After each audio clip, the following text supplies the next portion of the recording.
Hello, Formula One fans all around the globe. This is Rory. You are in Paddock headquarters. Thank you for watching the program. We talk all things Formula One here. I want to talk a couple points. First one about Aston Martin.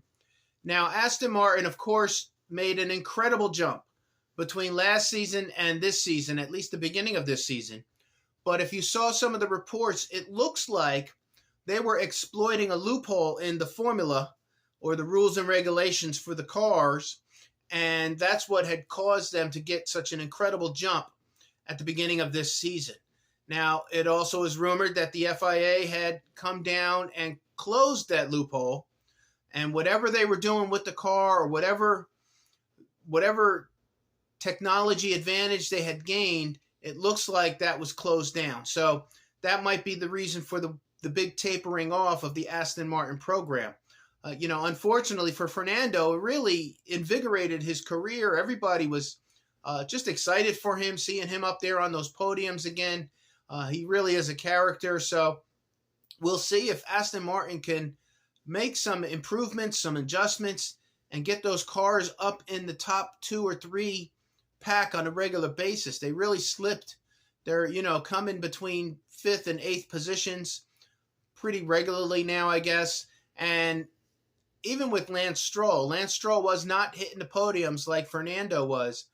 Most of his first half was hit or miss. Unfortunately, more misses than hits.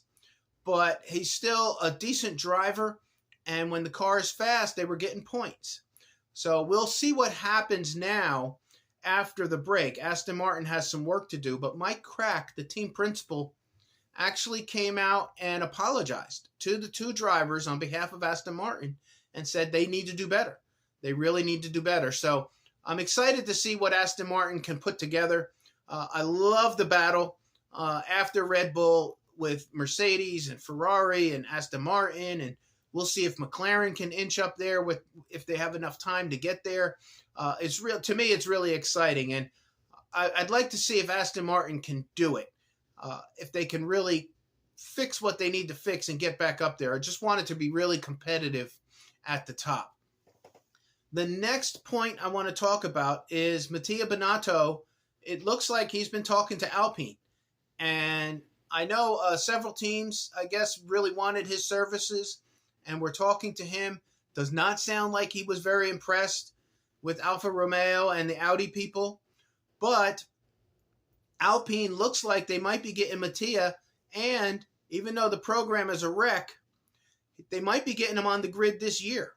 If Ferrari releases him from his contract and allows him to return this year without taking the full 1-year break, then, we might see him back on the grid and see what he can do with that program and those 2 drivers. So very exciting. I'd love to see Mattia back in the scene, and more to come.